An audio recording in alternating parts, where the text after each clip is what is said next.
What is life if not just a succession of experiments where I try to get myself to dedicate more time to reading?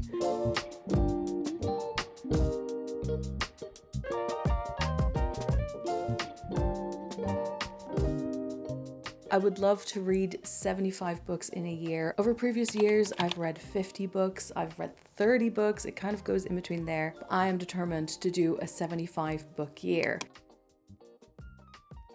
And just one of the things I'm trying to convince myself is obviously to swap screen time for reading time. That is obviously the path towards success. But one other thing that I thought would be helpful is to create myself like a massive TBR, a list of books that I'm so excited to read that I already own, and have them permanently on display so that if I have to pick the next book, I can just reach towards the mantelpiece and just pick one out. So I went through my flat, gathered all the books that I am most excited about reading, sort of dumped them on the floor, and then it was time to put them prominently on display while also sort of trying to find a way to make them look beautiful and organize them.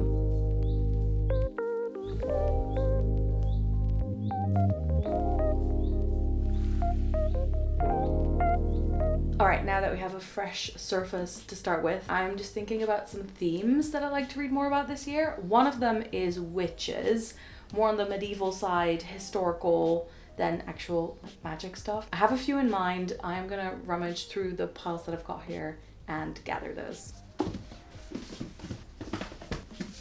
This is more historical actually. Some of this is like a bit of a mix. Northwoods is like a collection of a bunch of different kinds of mediums, letters, poems, stories, also set throughout time. Absolutely obsessed with this cover. We've got the Manning Tree Witches, we've got the Dance Tree, we've got the Witches of Vardo, we've got Wild, which is tales from early medieval Britain. There's a theme, it's not all witches, but it kind of goes together. Part one, we'll make this pretty later. Okay, now I'm going to look at classics.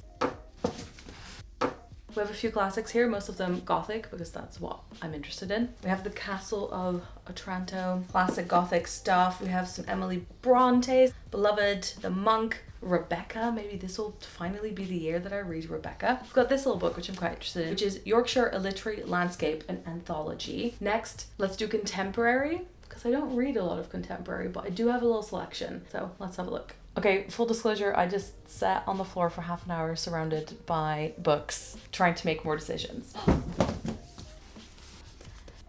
Okay, I'm just gonna move this over. Cursed Bunny, translated, dark. I've put this in the contemporary section, but could it go in Gothic? Maybe. When my partner was going to Dublin, I asked if he could pick me up the original cover of The Rachel Incident, the Irish cover by Caroline O'Donoghue, who I've met in person and I've interviewed at Cheltenham. So really want to read this. Got some old familiars that I've had for a little while but haven't read yet. On Earth Were Briefly Gorgeous. I've heard nothing but amazing things. I've read the poetry before. Night Shift, I'm definitely interested in office work narratives. I'm gonna give Ali Smith another go. I have some poetry. I've got The Orange and Still I Rise. I've never read anything by this author actually, and picked this up a few years ago. Some Ted Hughes, some Seamus Heaney. I would just like to read some more poetry. These are really good for taking a break in between my sci-fi, historical, witchy, gothic, and then sometimes I just want to read some Sally Rooney. I'm trying to find some more books that are kind of like non-fiction about literature. So I got Books and Islands in Ojibwe Country. Quite a short read.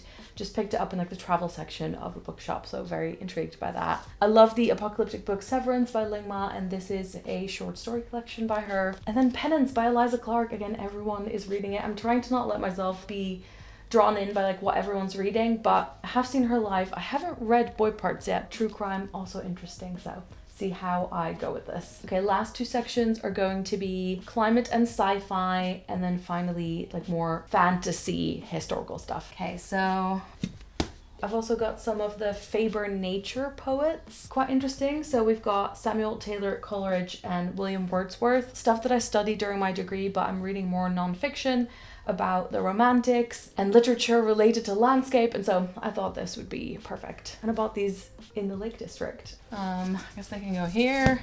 Okay, we're starting the climate fiction dystopian section.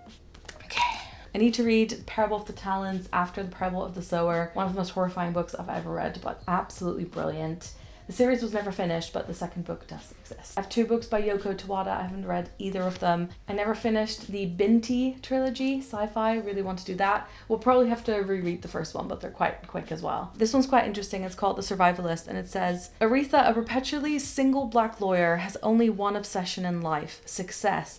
And then she falls for someone who is basically a doomsday prepper. This should go with the classics, but Mary Shelley's The Last Man. I'm going to read that for my podcast, The End of the World Book Club. Got to read some more Emily St. John Mandel. I got this one at the Faber Christmas party and met the author. Rachel Allen, God Complex. It is about violence and women and climate, and she signed it and I heard her read from it. Just really, really excited, and all in the spirit of more poetry. Prophet Song that won the Booker Prize. I'm actually a third into listening to this right now. Very happy. More Booker nominated sci-fi. And then another apocalyptic novel that has been adapted into a Netflix series or film. I don't know actually, but I'm not touching it until I've read this. Build Your House Around My Body. It was shortlisted for something. I can't remember. It's about the teenage daughter of a wealthy Vietnamese family, and then another character 25 years later who is a young, unhappy Vietnamese American woman who vanishes. It is ghost/haunting related. Very, very intrigued by this, and also a gorgeous cover. And then we've got She Who Became the Sun, which I'm sure most of you will be familiar with. It's a retelling of the rise of the Ming Dynasty's first emperor. I've actually read the first chapter of this already. And then finally, this massive. It is called Our Share of Night, and it was signed by the author. It's huge though. It says, spanning the brutal decades of Argentina's military dictatorship and its aftermath. Okay, I'm going to drag the last few fantasy books up here and then try and arrange this in some sort of way. I don't know if I'm going to keep them like close together by genre. I mostly want this just to look beautiful, and I've already done the pre-selection. I'm just going to wing it. Let's see what we get.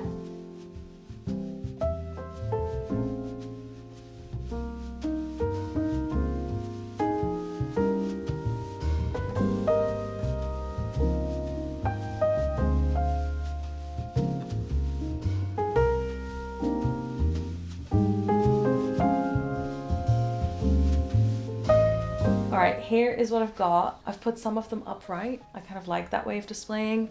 I have put a plant on here as well. Now it is a little busy.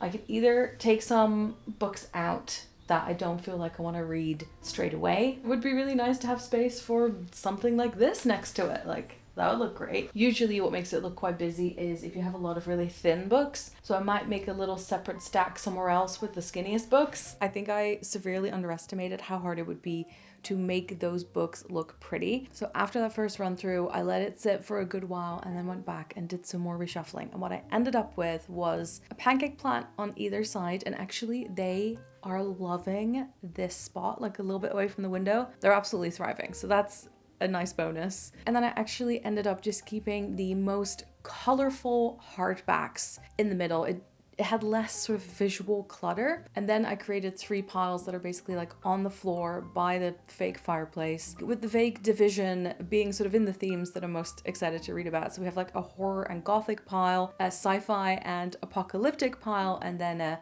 classics and classics adjacent pile. And the stuff like on the mantelpiece is definitely a mishmash, but it looks really good. I've done a count and there are about 100 books there. 50 on the mantelpiece, 50 below it, and they're all books that I'm really, really excited to read. I love getting to the new year and doing just a big reshuffle, reorganizing, reminding myself of my priorities. Hopefully you got at least some reading recommendations from this video, although I can't endorse them because I haven't read them yet. Thanks for coming along with the reorganization. Up next will be my favorite books of the year. I will talk to you later. Doei!